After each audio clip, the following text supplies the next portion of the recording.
çiyavo, her avabet çiyavo. Hay çiyavo çiyavo, her avabet çiyavo. Beşçiyan gebehtinan, meskenip kopişinan. Beşçiyan gebehtinan, meskenip kopişinan. Hay çiyavo çiyavo, her avabet çiyavo. Hay çiyavo çiyavo, her avabet çiyavo. İsmim Fikret Yaşar. Evet. Ekibimiz Ciro Trekking Spor Kulübü. Evet. Yüksekova'da 2017 yılında kuruldu. Evet. Kurulmasının temel amacı beraber ortaklaşa bir spor yapmaktı. Evet. Spor bilindiği gibi insana hem fizyoterapi yapıyor hem psikoterapi yapıyor. Yani yaşamımıza bir konfor sağladığı için beraber bu sporu 3 yıldır yapıyoruz. Ekibinizde kaç sporcu var? Bizim kulübün 25 üyesi vardı. Aktif olarak etkinliklerimize 10-15 kişi katılıyor. Arada bir değişiyor tabii. Şimdiye kadar hangi bölgeleri gezdiniz? Biz genellikle Yüksekova'nın çevre köylerinde dolaşıyoruz. Çevre tepelerinde dolaşıyoruz. Yani köy yaşam alanlarında, patika yollarda yürüyüş yapıyoruz. Zaman zaman zirvelere çıktığımız oluyor ama tabii yörede güvenlik sorunu olduğu için mesela Ciro gibi, işte İkiyaka, Sat Gölleri gibi yerlere falan gidemiyoruz. Yalnız güvenli bulduğumuz mesela Mor Dağı gibi ya da işte Ömer Dağı gibi, Şişol Dağı gibi yerlere falan çıktık. Ama her hafta gidiyoruz. Yani her hafta cumartesi günü gelenek haline getirdik biz. Arkadaşlarla beraber günün işte çoğunu dağda geçiriyoruz. Şimdi ben bir turizmciyim. Turizmciydim daha doğrusu. Dolayısıyla memleketin turizm potansiyelini kendimce değerlendiriyorum. Yani analiz ediyorum. Zaten gidişimizin amaçlarından biri de şu: Yüksekova'da özellikle potansiyel bir turizm alternatif olanakları vardır. Biz bu olanakları kendimizce kayda alıyoruz. İleride belki Yüksekova'da bu potansiyel değerlendirilir düşüncesindeyiz. Yani bir envanter hazırlıyoruz. Turizm envanteri. Gidişlerimizi kayda alıyoruz. Zaten bunlar her etkinliğimiz, her faaliyetimiz bizim sosyal medya hesaplarından yayınlanıyor. Dolayısıyla bugün olmasa bile ileride birileri bizim bu değerlendirdiğimiz potansiyeli kendilerince belki turizm sektörü içinde değerlendireceklerdir. Bir defa fırtınaya yakalandık. 20-26 Mart'taydı falan. Fırtınaya yakalandık bir zirvede, Ömer Dağı'nda. Gerçekten o zaman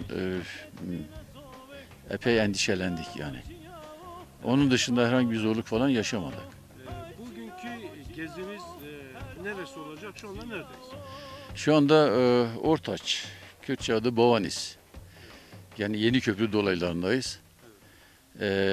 Bavanis'ten, Ortaç'tan Salkımlı'ya doğru yürüyoruz biz. Salkımlı'dan da Akocak ve Suüstü yönüne doğru hareket edeceğiz. Tahminen ne kadar sürecek? Bizim her yürüyüşümüz 6 saat sürüyor yani. Evet hocam, bugünkü seyahatinizi anlatır mısınız? Hani ekibinizle beraber nerelerde dolaşıyorsunuz bugün? Biz bugün Yeniköprü tarafındayız. Ortaç, yani Bavanis köyünün Salkımlı tarafına doğru hareket ettik. Oradan su üstüne ineceğiz. Ama bizim bu etkinliğimiz her hafta devam ediyor. Biz 3 yıldan beridir bir kulüp çatısı altında bu spor etkinliğini yürütmekteyiz. Hocam bugüne kadar kaç bölgeyi dolaştınız? Neler söyleyeceksiniz? Ya biz Yüksekova'nın yani merkeze yakın olan köy yaşam alanlarını dolaşıyoruz. Zaman zaman zirvelere çıktığımız da oluyor. Ama tabii güvenlik sorunu var bölgede, özellikle bu hassasiyet dikkate alınmakta tarafımızdan. Biz riskli alanları seçmiyoruz. Genellikle böyle risk taşımayan alanlara doğru faaliyetlerimizi sürdürüyoruz. Hocam turizm açısından, yani turizme açılacak yerler var mı? Sizce yani turistlerin gelip gezebileceği yerlerin var mı? Güzel Ya Yüksekova zaten bir turizm potansiyeli taşıyor. Bu açıdan yani doğa sporları açısından. Mesela dağcılık ya da kayak bu çerçevede önemli bir potansiyel, turizm potansiyeli taşımakta. Belki ileride yani eğer bir özgürlük ortamı, bir rahatlama ortamı, bir huzur ortamı oluşursa falan o zaman sanırım turizm seyahat ajantaları bu potansiyeli değerlendireceklerdir. Böyle bir girişimde bulunmuş musunuz? Ya, şimdi ben de yok kulüp olarak değil ama yani bireysel olarak zaten bunun envanterini yapıyoruz. Yani dolaştığımız her yeri kayıt altına alıyoruz. Instagram'dan paylaşıyoruz etkinliklerimizi. Yani biz yapmasak bile bizden sonrakiler bu envanteri, bu çalışmalarımızı değerlendirebilirler. Hocam görüyorum ki ekibinizde Hakkari ili dışında gelen misafirler de var. Türkiye'nin her yerinde ekibinizde katılanlar oluyor mu?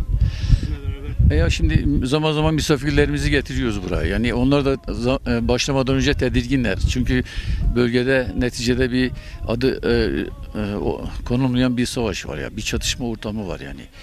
Bu çatışma ortamı batıda biraz daha büyütülerek anlatıldığı için batıdan gelenler biraz tedirginler.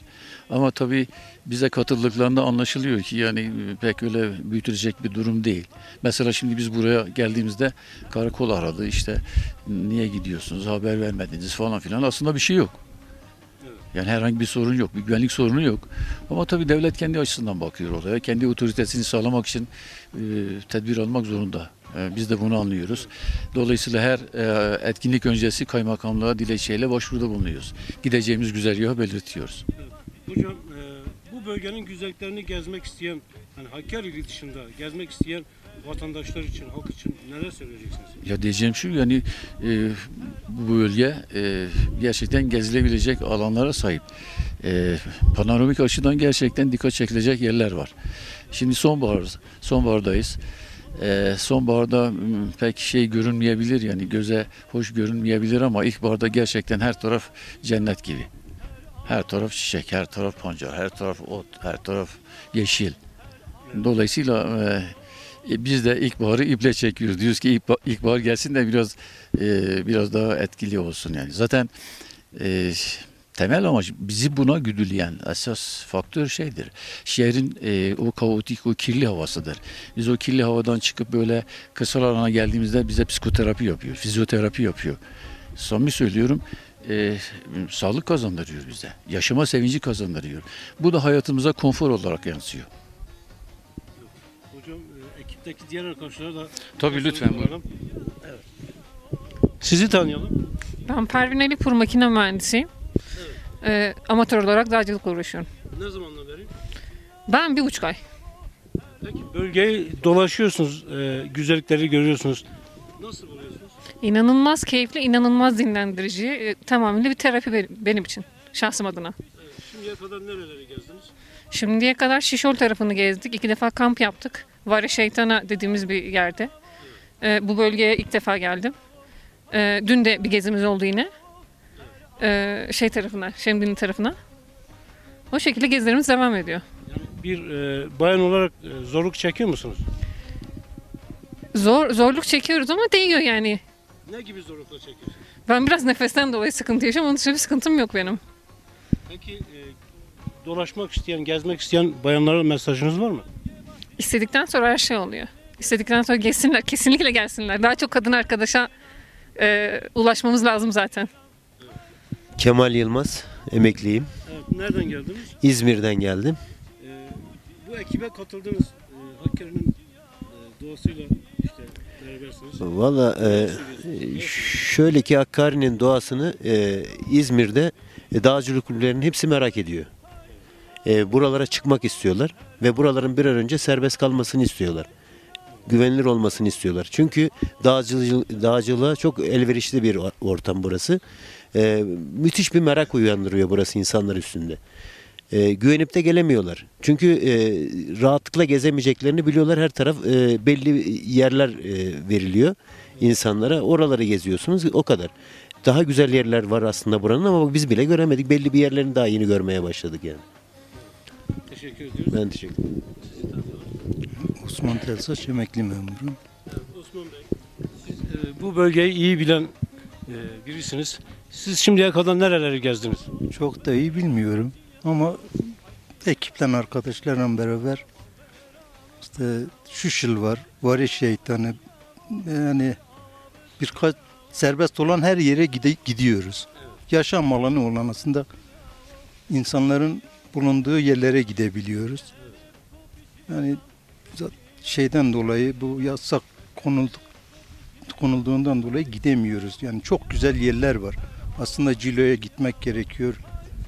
Sat Gölü'ne gitmek gerekiyor. Güzel yerler var fakat gidemiyoruz şu anda. Gülşah Yılmaz, öğretmenim. Batı'dan geldim buraya. Bir baktım kendimi Cilo'da buldum. Kulüpte. Gayet mutluyum. Zamanım güzel geçiyor. Doğası nasıl buranın? Doğası muhteşem. Yani hiçbir yerde göremeyeceğimiz tarzda görselleri var. Yani ritüel gibi bir şey oluyor aslında bizim için. Ha, iyi, güzel. Aslında ben de sevgilim sayesinde katıldım buraya. O geliyor, yalnız bırakmayın, boşu boş kalmasın diye. Sonra evet, onun için kadın gücünü de gösterelim diye geldik. Gayet iyi, güzel. Herkes çıkın gelin diyorum. Mustafa Eskici, beden eğitimi öğretmeniyim. Evet hocam. Buralıyım. Arkadaşlarla birlikte ben de hemen hemen her hafta sonu bu etkinliklere katılıyorum. Şu anda neredeyiz? Şu anda Nedvan denilen bölgenin arka tarafındayız. Etrafımız zaten suyla, mendereslerle çevrilmiş durumda, muhteşem bir görüntü var. Onun ötesinde yürümek güzel bir şey. Fakat arkadaşların da belirttiği gibi mesela Cilo'lara gidilememesi büyük bir kayıp. Özellikle batıdaki dağcıların merak ettikleri en önemli yerlerden bir tanesidir. Göller bölgesi hakeza. Fakat ne yazık ki ülkemizde olağanüstü halin olması buraya gelecek insanları da bir şekilde frenlemekte. İnan, beredeşte bahtinan, hay çiyavo çiyavo, her ava bit çiyavo, hay çiyavo çiyavo, her ava bit çiyavo, berçi yange helore, leşin ketbine sove, berçi yange helore, leşin ketbine sove, hay çiyavo çiyavo, her ava bit çiyavo, hay çiyavo çiyavo.